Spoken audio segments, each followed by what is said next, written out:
Hozir mana shu zino oqibatidan qancha oilalar buzilyapti, parokanda bo'lyapti. Bunga erkaklarning ham sababchisi bor. Bu sabab bo'lyapti.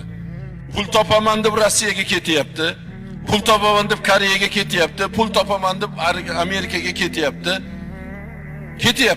O'zi aslida shariatda Buxoriy ulamolarining fatvolari bilan bir 500 yil oldin chiqarilgan fatvo bor.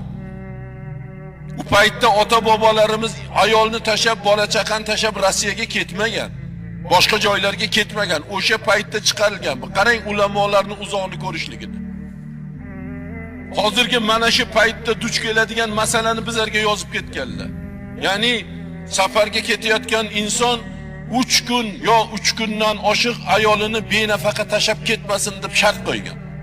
Bu uzog'i 4 oygacha mumkin. 4 oy mobaynida erkak